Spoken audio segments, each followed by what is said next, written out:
할렐루야. 심정란 목사입니다. 오늘은 그 욥기 42장에 나타난 그 하나님을 만나는 그 욥이 마침내 그 이전에 받은 복의 갑절로 축복을 받은 그 응답의 비결을 한번 생각해 보는 시간을 갖도록 하겠습니다. 그 욥은 그러한 그 극심한 고통 가운데서도 하나님의 존재를 의심해 본 적이 없습니다. 우리가 보통 이제 너무나 극심한 고통 가운데 빠지게 되면 하나님이 계시다면 이런 일이 있을 수 있느냐? 어떻게 내게 이렇게 하실 수가 있느냐? 그러면서 하나님의 그 존재 자체를 부정하거나 부인하는 경우가 종종 있죠. 너무나 괴롭기 때문에 하나님이 살아계심에 대해서 아주 그 궁극적으로 부정을 하고 부인을 하는 그런 경우죠. 그러나 이제 성경에는 시편 14편이나 53편에 어리석은 자는 하나님이 없다 한다. 그러니까 하나님의 존재를 부정하거나 부인하는 자는 어리석은 자다. 이렇게 이제 규정을 해서 말씀을 주시죠. 그 욥은 하나님으로부터 인정받고 또 아주 사랑을 받은 그러한 사람이었잖아요. 그런데도 그에게 고난이 찾아왔다는 것입니다. 그러니까 우리는 이것을 알아야 되겠죠. 하나님이 그토록 인정하시는 욥도 그렇게 극심한 고통을 당하고 그 고통 가운데서 정말 인내하는 그런 욥을 우리가 발견을 했다면 우리는 욥보다 얼마나 참 여러 가지로 부족한 그런 구원받은 하나님의 백성 아닙니까? 그래도 우리가 예수 그리스도로 말미암아 구원을 받은 그러한 신분이 존재가 되었기 때문에 우리가 낙심하지 말고 고난을 받는 가운데서도 욥을 생각해야 되는 것이죠. 욥도 그러한 극심한 고난을 당했는데 욥을 생각하면서 넉넉히 고난을 이겨야 될 줄을 믿습니다. 그런데 이제 오늘 42장에서 이제 욥은 하나님을 만났다고 그가 고백을 하고 있는 것입니다. 욥이 여호와께 대답하여 이르되 욥기 42장 1절입니다. 주께서는 못하실 일이 없사오며 무슨 계획이든지 못 이루실 것이 없는 줄 아오니 무지한 말로 이치를 가리는 자가 누구니이까? 나는 깨닫지도 못한 일을 말하였고 스스로 알 수도 없고 헤아리기도 어려운 일을 말하였나이다. 자기가 이제 이전에 그 엘리바스나 빌닷이나 소발과 같은 그 세 친구 앞에서 그가 변론을 하지 않습니까? 그 친구들이 이렇게 저렇게 그 욥을 판단하니까 욥도 이제 그들에게 변론을 하지만은 사실은 이제 그들을 대상으로 했다기보다는 그는 하나님을 향해서 그렇게 이제 반론을 제기하고 변론을 했는데 사실은 그게 3절에서 42장 3절에서 무지한 말이었다. 무지한 말이었고 이치를 가리는 자가 바로 자기였다. 이렇게 지금 하나님 앞에서 고백을 하고 있는 것입니다. 나는 깨닫지도 못한 일을 말하였고, 그러니까 깨달음이 없이 이렇게 그냥 불쑥불쑥 말을 뱉은 그러한 그 사람이었다고 지금 회개를 하는 것이죠. 또 스스로 알 수도 없고 헤아리기도 어려운 일을 말하였나이다. 그러니까 자기가 스스로 그 하나님의 뜻을 알지도 못하면서 또 이해할 수도 없으면서도 마치 아는 것처럼 그렇게 이제 변론을 했다고 지금 고백하면서 회개를 하는 것입니다.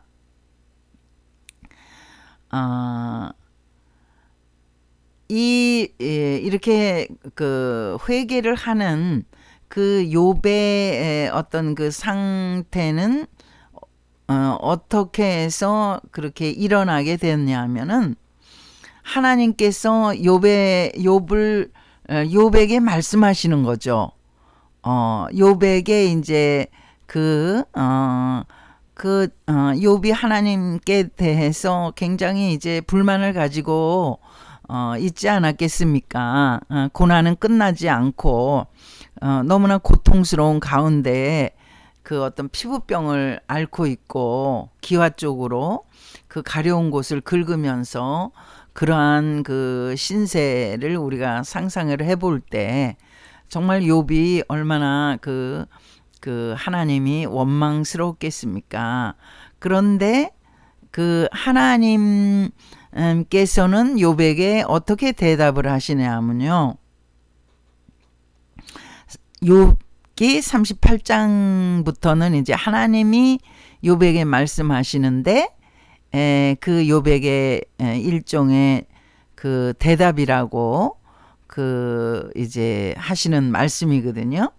그래서 38장 1절에 보시면 그때 여호와께서 폭풍우 가운데에서 욥에게 말씀하여 이르시되, 그러니까 하나님이 이제 왜 빽빽한 구름 사이에서 이제 모세에게도 말씀하시고 그 장막에 하나님의 영광이 가득했다고 그러잖아요. 여기서는 폭풍우 가운데서 정말 천둥 번개가 치는 그런 폭풍우 그 속에서 욥에게 말씀을 하시는 거죠. 깨닫게 해주신다고 할 수가 있죠. 그게 이제 어떤 사람의 말로서 표현이 됐는지 모르겠지만은 욥이 이제 깨달은 욥이 하나님이 이렇게 말씀하신 것처럼 깨달은 바를 지금 여기 이제 기록이 된 것이라고 할 수가 있습니다. 2절에 무지한 말로 생각을 어둡게 하는 자가 누구냐? 바로 욥이라는 거죠. 하나님께서는. 3절에 너는 대장부처럼 허리를 묶고 내가 네게 묻는 것을 대답할지니라. 이렇게 이제 하나님께서 욥에게 정확하게 그 대상을 욥에게 두시고 대답을 해봐라. 그러시면서 욥에게 말씀하시는 내용이 4절입니다. 내가 땅에 기초를 놓을 때에 내가 어디 있었느냐? 내가 깨달아 알았거든 말할지니라. 그러니까 욥이 지금 고통 중에 그 하나님의 존재는 부인하지 않았지만 하나님이 안 계시다고는 그가 하지 않았지만 이러한 고통의 이유를 그가 알 수 없기 때문에 왜 하나님이 내게 이런 고통을 주셔야 됐습니까? 그러면서 이제 자기 생일을 원망하고 한탄하고 자기 태어난 그런 그 모든 그런 것들을 원망하고 한탄하고 그 욥기 3장에 보면 그렇게 시작하지 않습니까? 그랬는데 지금 하나님께서 드디어 그 고난의 그 시기가 정확하게 며칠이었는지 몇 달이었는지 몇 년이었는지는 기록이 되어 있지 않아요.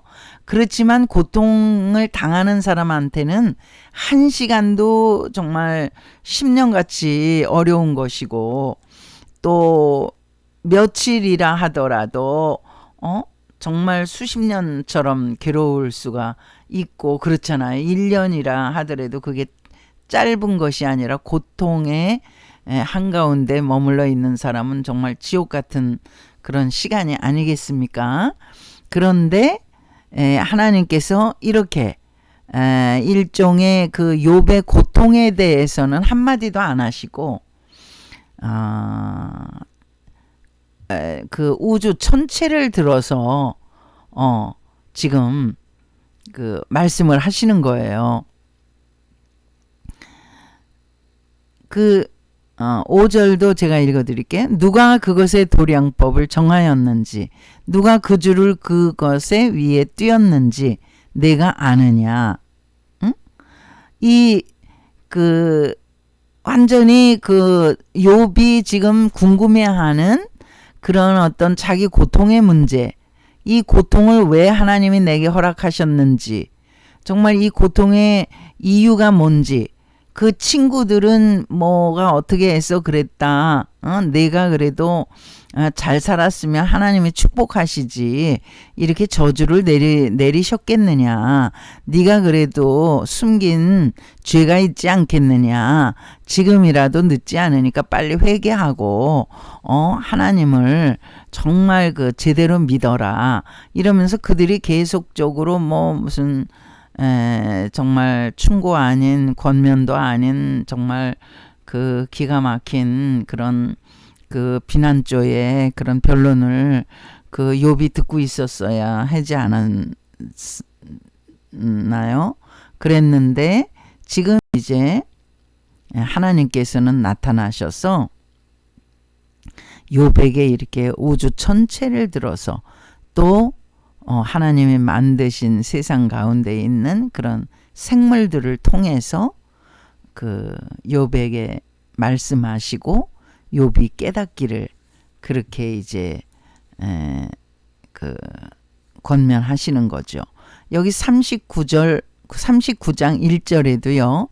산염소가 새끼 치는 때를 내가 아느냐? 암 사슴이 새끼 낳는 것을 내가 본 적이 있느냐? 그것이 몇 달 만에 만삭이 되는지 아느냐?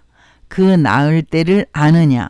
정말 그 우리가 엄마 뱃속에 있을 때 그 아기가 어떻게 그 코가 달리고 또 입이 만들어지고 또 그 오장육부가 어떻게 생성이 되는지를 그 우리는 알지 못하잖아요. 그 모든 생성 과정을 하나님이 그 만드시고 그 주장하셨다는 말씀이죠. 그러니까 이런 것을 가지고 지금 욥에게 대답을 하시는 거예요. 여기에서 욥은 큰 깨달음을 갖습니다. 그러니까 우리 인간의 어떤 그 지엽적인 문제는 그거는 그 하나님의 어떤 그 천체를 운행하시는 그 하나님의 경륜에 비하면 우리는 너무나도 정말 아주 작은 존재이고 그 크신 하나님의 창조의 세계에서 운행하시는 그 하나님의 그런 경륜을 우리가 생각하면 우리가 받는 이 사사로운 고난도 우리에게는 어마어마한 고통이고 고난이지만 전능하신 자 하나님 앞에서는 정말 너무나 지엽적인 그런 것임을 이제 욥이 깨달은 거죠.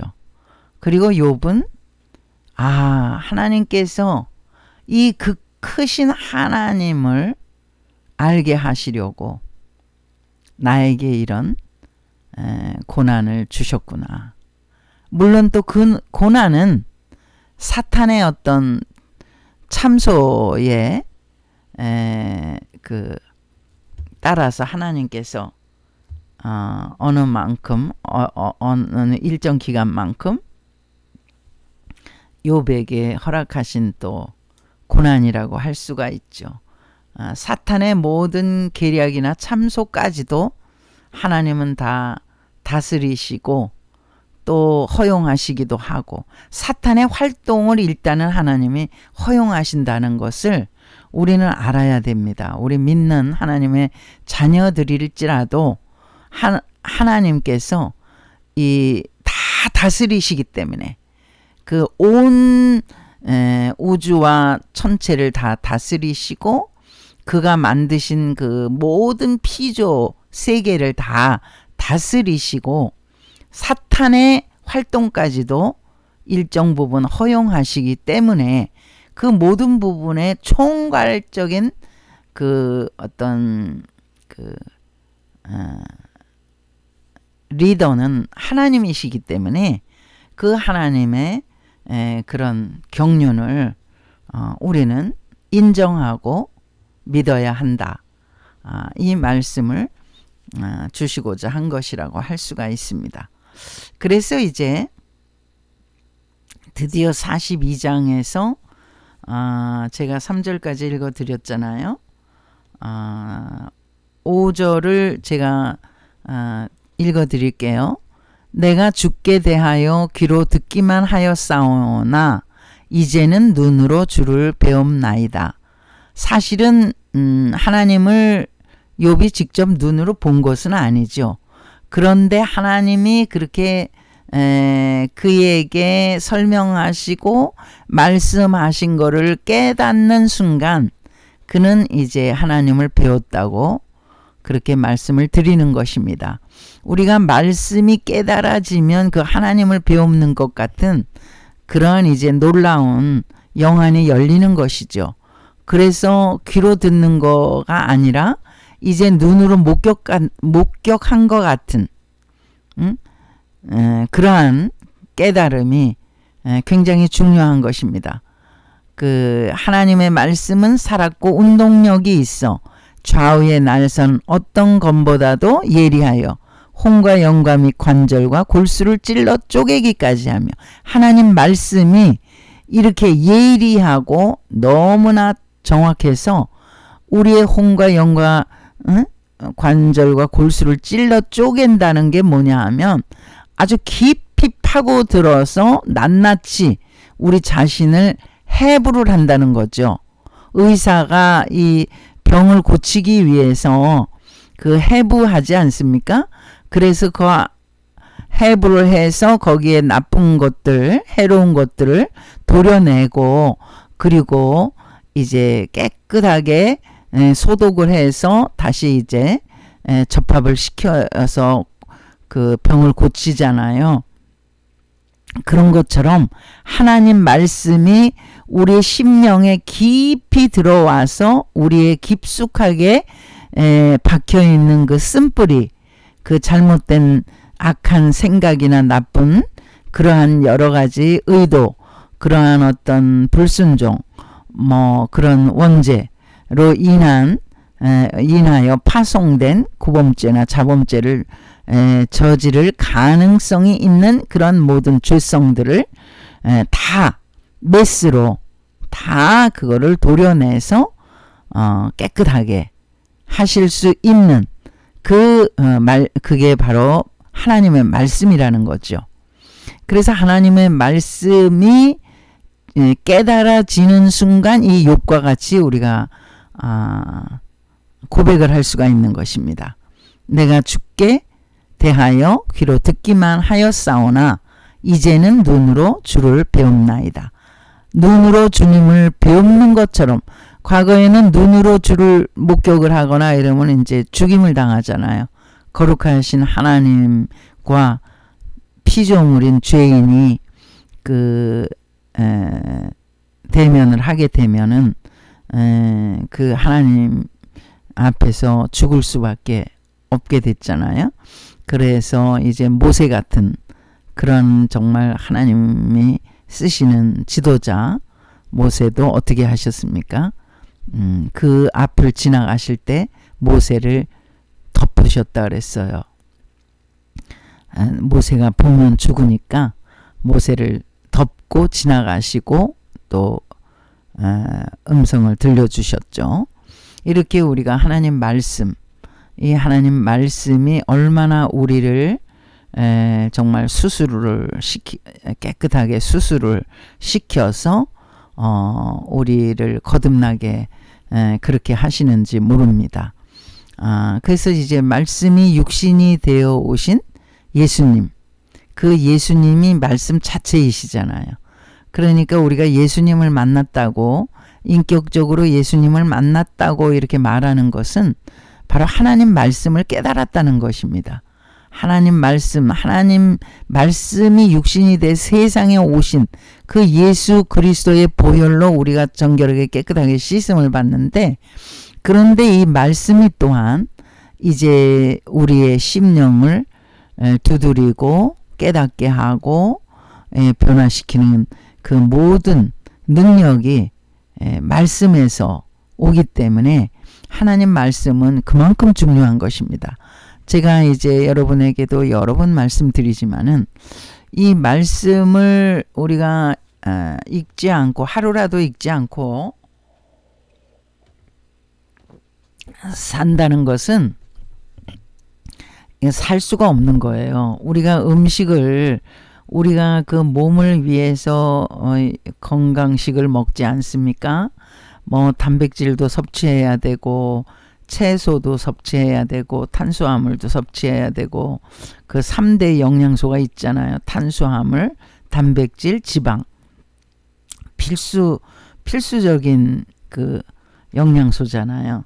그렇게 섭취를 해야 인간의 육체가 보존이 되고 건강을 유지할 수 있는 것처럼, 이 영이, 육체가 아닌 이 영혼은 하나님 말씀으로 그 음식을 삼는 것처럼 그렇게 우리가 섭취를 해야 되는데, 바쁘다고 하나님 말씀을 게을리하거나 멀리하거나 그저 일주일에 한 번 교회에 가서 이렇게 말씀 보거나 이게 설교 듣는 것으로 이렇게 끝나는 것은 정말 이건 거의 이건 뭐 빈사 상태나 마찬가지라고 할 수가 있습니다. 우리가 어쩌다가 한번 일주일에 한 번 밥을 먹어 보십시오. 그 일주일을 금식하다가 한 끼를 먹는다면 그 육체가 온전하게 성하겠습니까? 문제가 많이 생기겠죠.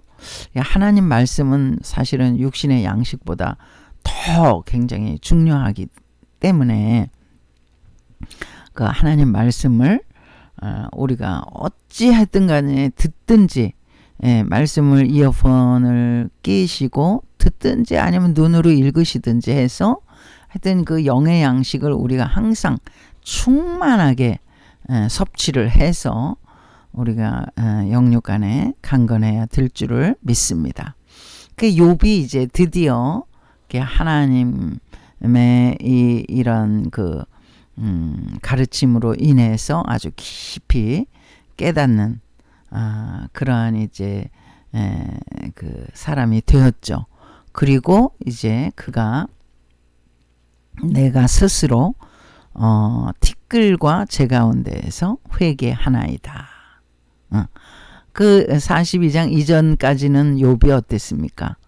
뭐 그 자기가 의롭고 정직하고 뭐 믿음이 좋다고 잘난 척하지는 않았죠. 그가 뭐 교만하지도 않았고 친구들 앞에서 또 교만할 뭐 그런 처지도 아니었잖아요. 지금 뭐 모두 다 망하고 자기 몸은 다 죽어가고 뭐 자식들 다 죽고 재산은 다 없어졌는데 그가 뭐 친구들 앞에서 무슨 교만을 떨 뭐 그런 그 처지가 전혀 아니었죠.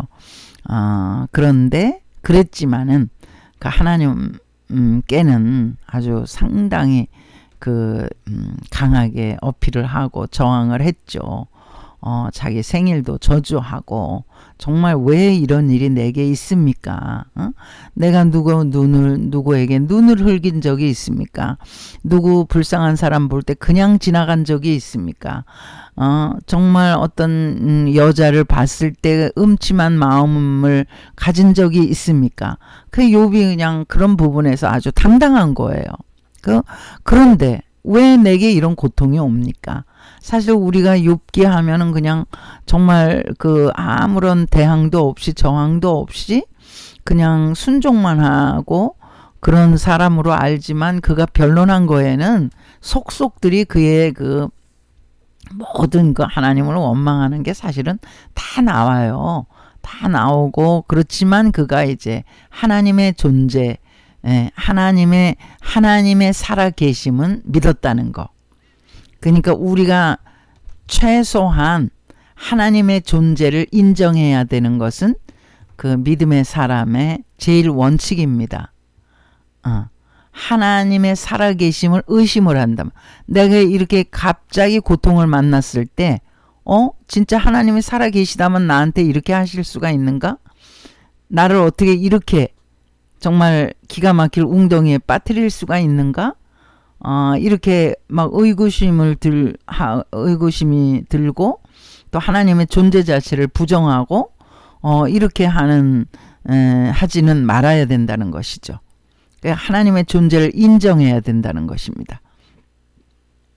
그게 이제 믿음이죠. 그러니까 믿음이 없이는 하나님을 기쁘시게 할 수 없나니 하나님께 나오는 자는 반드시 그가 계신 것과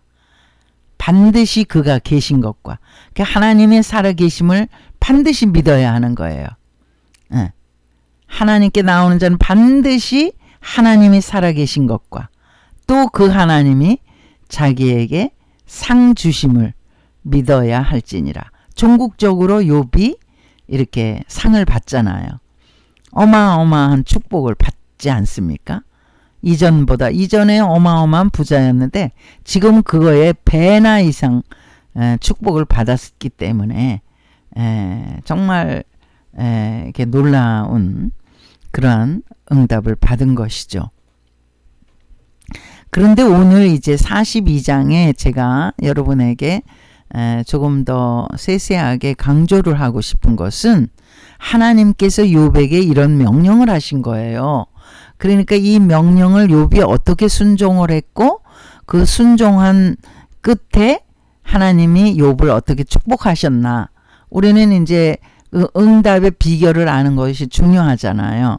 그래서 그 부분을 한번 오늘 더 디테일하게 생각해 보는 시간을 갖도록 하겠습니다.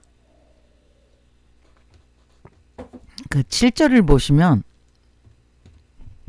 여호와께서 욥에게 이 말씀을 하신 후에 여호와께서 대만 사람 엘리바스에게 이르시되 내가 너와 네 두 친구에게 노하나니 이는 너희가 나를 가리켜 말한 것이 내 종 욥의 말같이 옳지 못함이라. 하나님께서 욥의 세 친구를 아실 거 아니에요. 그들도 다 크리스찬 믿는 사람이니까. 그 믿는 사람인데 엘리바스가 제일 연장자였거든요. 그 세 친구 중에서 대만 사람 엘리바스에게 뭐라고 그러시냐면 이 세 친구에게 다 진노하신 거예요. 하나님이 화를 내신 거죠.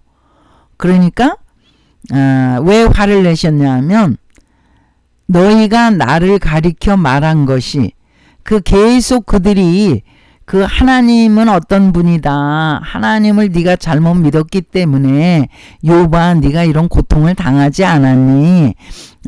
하나님은 이런 분이야. 네가 몰랐구나.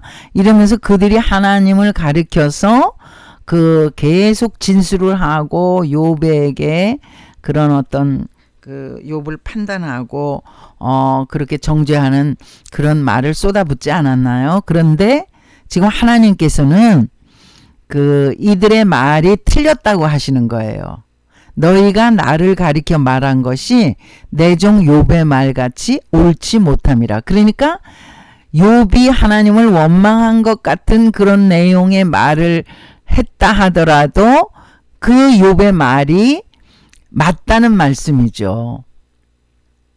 그러니까 욥은 사람에게 대해서 뭐라고 한 게 아니에요. 욥은 하나님에 대해서 하나님 도대체 고통의 이유가 뭡니까?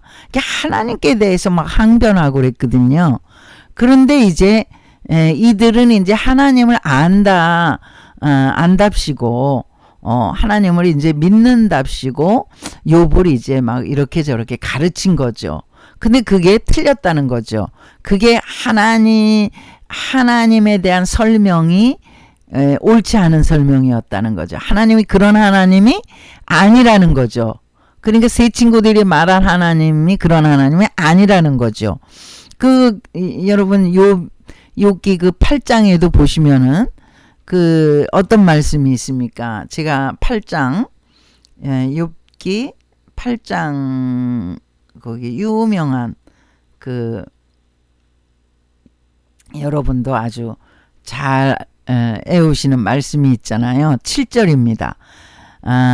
이게 이제 빌닷이 그 욥에게 말하는 건데, 내 시작은 미약하였으나 내 나중은 심히 창대하리라. 뭐 그가 하나님을 안답시고 좋은 말 다 갖다 대잖아요. 그 6절 보면 또 청결하고 정직하면 반드시 너를 돌보시고 내 의로운 처소를 평안하게 하실 것이라. 하나님이 이렇게 하신다는 거죠. 그러면 하나님이 내 시작은 미약하였으나 내 나중은 심히 창대하리라. 그래가지고 이 말씀을 뭐 많은 사람들이 암송도 하고 뭐 성구를 벽에다가 갖다 붙이고 하는데, 사실은 이게 빌닷의 입에서 나온 말이거든요. 근데 하나님이 아까 그 욥기 42장에서 뭐라고 하십니까? 그들이 하나님에 대해서 말한 거는 다 지금 부정하시는 거예요. 응? 그거 옳지 않은 거다. 욥의 말이 원망하고 자기 생일을 저주하고 이런 말이 차라리 내가 그 말을 옳다고 인정을 하겠다. 그렇지만 너희들이 나에 대해서 이러쿵저러쿵 하면서 욥에게 말한 거는 그거 맞지 않는 말이다. 나에 대한 설명이 틀린 거다. 이렇게 말씀하시는 거죠. 그 친구들 3명. 그래서 그들에게 지시를 하십니다. 8절. 그런즉 너희는, 그 세 친구, 너희는 수소 7과 수양 7을 가지고 내 종 욥에게 가서 너희를 위하여 번제를 드리라. 내 종 욥이 너희를 위하여 기도할 것인즉 내가 그를 기쁘게 받으리니 너희가 우매한 만큼 너희에게 갚지 아니하리라. 이는 너희가 나를 가리켜 말한 것이 내 종 욥의 말같이 옳지 못함이라. 그러니까 이렇게 옳지 못한 말을 쏟아냈으니, 나에 대해서 하나님을 안답시고 이렇게 엉터리 같은 말을 쏟아냈으니 어떻게 해라.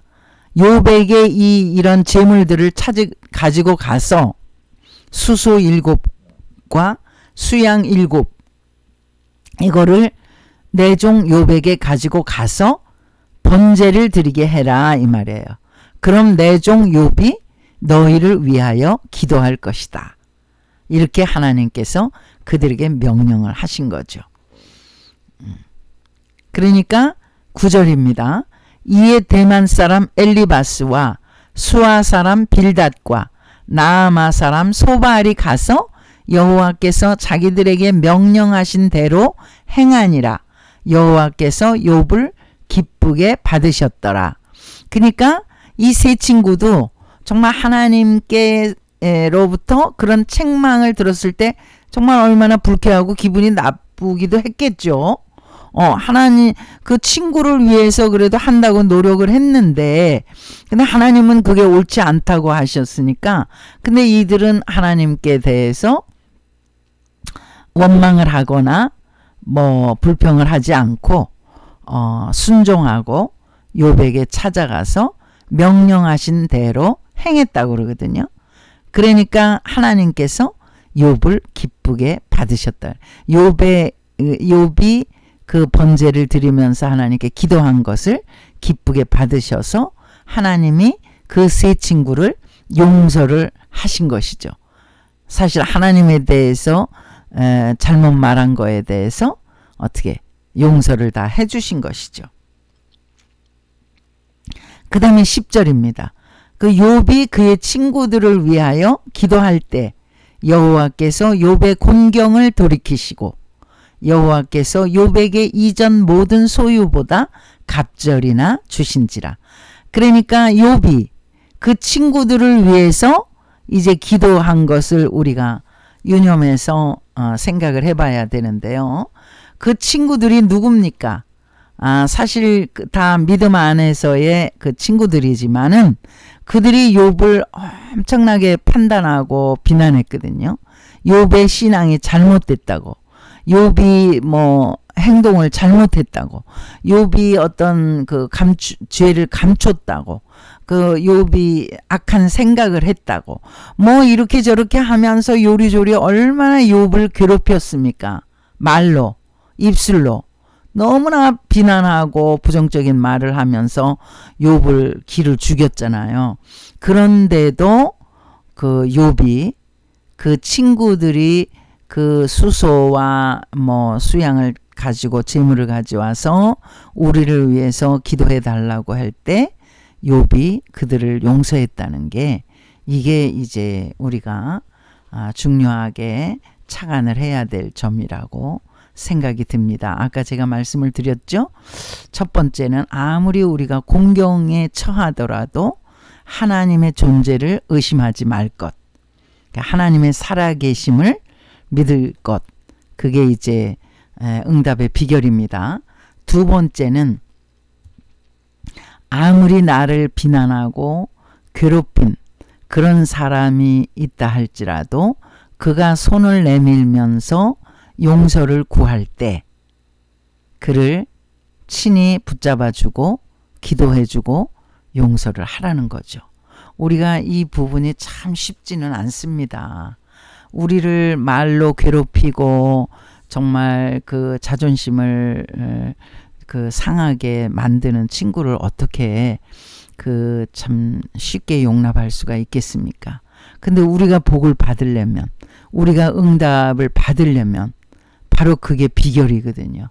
그 예수님은 심지어 내 원수를 미워하라 해 구약에서는 내 원수를 미워하라 했지만 나는 너희에게 말한다. 내 원수를 사랑하고 그를 위해서 축복 기도를 해라. 그렇게 말씀하시잖아요. 이게 참 어려운 것이죠.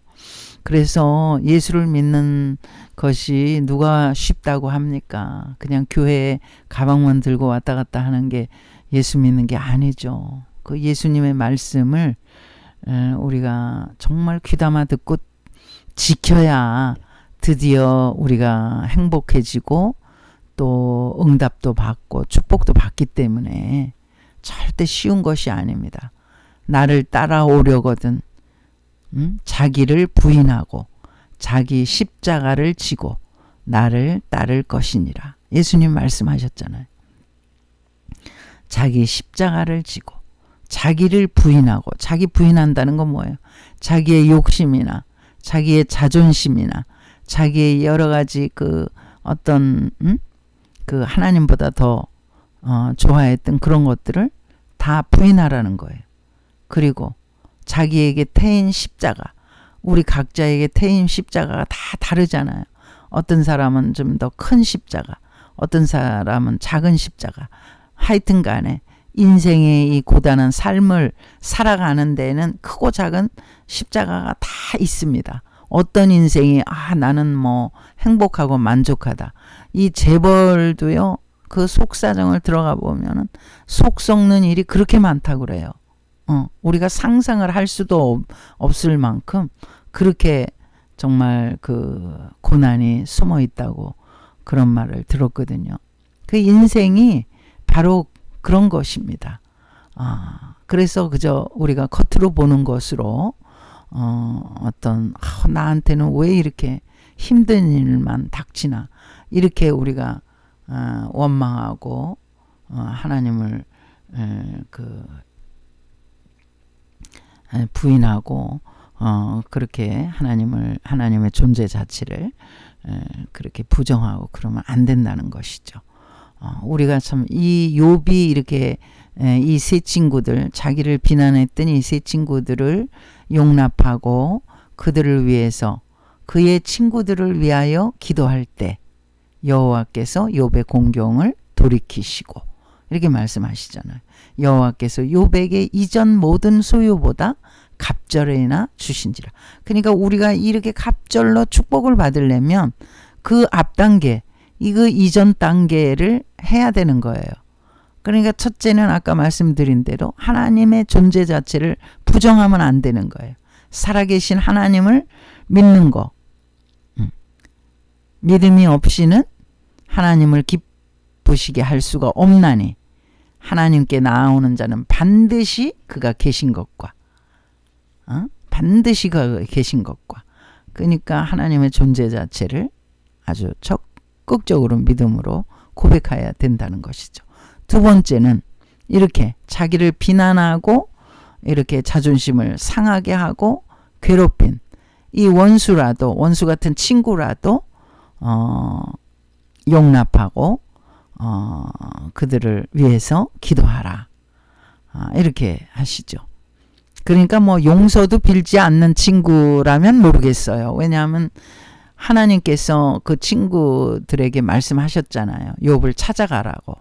그러니까 찾아왔을 때 그 친구들의 손을 잡아주고 기도를 해준 것이죠. 그래서 이제 11절 읽어드릴게요. 이에 그의 모든 형제와 자매와 여기서 그이는 욥이죠. 이에 욥의 모든 형제와 자매와 이전에 알던 이들이 다 와서 이제 욥이 이제 이렇게 하나님을 만나고 이제 하나님의 이렇게 간섭하심에 들어오니까 이제 그 욥이 공경을 당했을 때 다 떠나고 뭐 다 저주하고 떠났던 그런 사람들이 이전에 알던 이들이 다 와서 그 욥의 집에서 그와 함께 음식을 먹고 여호와께서 그에게 내리신 모든 재앙에 관하여 그를 위하여 슬퍼하며 위로하고 각각 캐시타 하나씩과 금고리 하나씩을 주었더라. 그러니까 이렇게 그 비난하면서 아이고 뭐 믿음 좋다 그러더니 꼴 좋다. 하나님이 계시기는 계시냐 이러면서 이 비난하고 떠났던 이 사람들이 다시 다 욥에게로 돌아왔다는 거예요. 이거는 하나님이 간섭하심이죠. 하나님이 그들의 마음을 이제 만지신 거죠. 그래서 욥에게 찾아오도록 하신 거죠. 하나님의 간섭하심이 언제부터 시작되느냐? 욥이 이제 철저하게 하나님 앞에 회개하고, 그 하나님 앞에 회개하고, 자기가 하나님 알지도 못하면서 그 하나님께 원망하고, 하나님 왜 이렇게 나한테 고난을 주십니까? 하고 했던 것들을 철저하게 회개했다고 아까 하잖아요. 그러니까 회개했고, 그 다음에 이제 욥의 친구들을 용납하고, 그들을 위해 기도하고, 이렇게 하니까 그 주위의 사람들이 다 몰려와서 이 슬픈 재앙에 관해서 드디어 욥을 측은히 여기고 위로를 했다는 거예요. 그 전까지는 다 도망가고 다 비난하고 다 떠난 사람들이. 그러니까 이러한 축복된 그 처지로 완전히 바뀌게 된 그 어떤 순간이 어느 때냐면 욥이 이제 철저하게 하나님 앞에 회개하면서 자기 성찰을 한 거죠. 자기가 얼마나 깨닫지 못하고 어리석게 알지도 못하면서 하나님께 이렇게 대들었던 거, 그런 거를 이제 철저하게 자기 성찰하며 회개했던 거. 이런 단계를 우리가 좀 알고 있어야 우리도 욥과 같이 갑절의 축복과 응답을 받게 되는 줄을 믿습니다. 여호와께서 욥의 말년에 욥에게 처음보다 더 복을 주시니 그가 양 14,000과 낙타 6,000과 소 1,000결이와 암나귀 1,000을 두었고, 이게 다 이제 이전에 그가 가지고 있었던 재산의 더블이거든요. 완전 더블로 하나님께서 축복해 주셨다는 거예요. 근데 이제 욥의 말년이라고 그러잖아요. 그러니까 욥의 인생에 있어서 말년에 이렇게 했다니까 처음부터 왕창 주신 것보다는 점차 해서 말년에 이제 더블이 되게 이렇게 하셨다. 그러니까 일단은 하여튼 우리가 고난을 당할 때 하나님을 원망하거나 이러기보다는 참는 거죠. 그리고 우리가 괜히 어리석게 깨달음도 없으면서 이렇게 그 하나님에 대해서 이렇쿵저렇쿵 원망하는 것도 잘못된 것이다. 그러니까 철저하게 우리가 만약에 그랬다면 철저하게 자기 성찰하며 우리가 회개해야 된다. 이런 말씀이죠. 그래서 그 욥이 있었던 시기는 족장 시대니까 아브라함 시대, 아브라함, 이삭, 야곱 이 시대에 이제 욥도 살았던. 그래서 이제 14절에 보시면요. 그가 첫째 딸은 여미마라 이름하였고 둘째 딸은 그시아라 이름하였고 셋째 딸은 게렌 합북이라 이름하였으니 15절 모든 땅에서 욥의 딸들처럼 아리따운 여자가 없었더라. 그들의 아버지가 그들에게 그들의 오라비들처럼 기업을 주었더라. 그러니까 차별하지 않고 아들이나 딸이나 똑같이 그 유산을 나눠줬다는 거죠. 이런 것도 우리가 배울 만하죠. 이렇게 그 딸이라고 또 아들이라고 이렇게 차별을 하지 않았다는 것. 16절 그 후에 욥이 140년을 살며 그 140년을 그 후에 더 살았다는 거죠. 우리가 이제 나의 개념은 지금하고 좀 많이 다르기 때문에 하여튼 간에 이게 사실이기 때문에 성경에 기록이 돼 있죠. 아들과 손자 4대를 보았고 그게 뭐 4대씩이나 한 세대가 한 30년으로 잡고 4대면 120년이잖아요. 그러니까 지금 140년을 살았다는 게 얼추 숫자적으로 계산이 맞지 않습니까? 욥이 늙어 나이가 차서 죽었더라. 그러니까 욥의 스토리가 이렇게 해서 끝나는데 우리가 이제 그 욥을 공부할 때에 제가 사실은 42장에 욥이 어마어마한 축복을 받았기 때문에 42장보다는 고난을 받았던 때에 욥을 이제 생각하면서 우리가 말씀을 배우자 이렇게 하면서 지나갔는데 사실은 42장을 또 42장에서 엄청 은혜가 되더라고요. 이러한 프로세스를 통해서 우리가 정말 하나님께 정결하게 되고 또 하나님의 응답을 받을 수 있는 비결이 있구나. 그래서 이 말씀을 한번 생각을 해봤습니다. 그 욥이 이제 정말 그 고난의 한가운데서도 이런 고백을 하는 것을 제가 마지막으로 한번 읽어드리겠습니다. 그가 왼쪽에서 일하시나 내가 만날 수 없고 그가 오른쪽으로 돌이키시나 배울 수 없구나.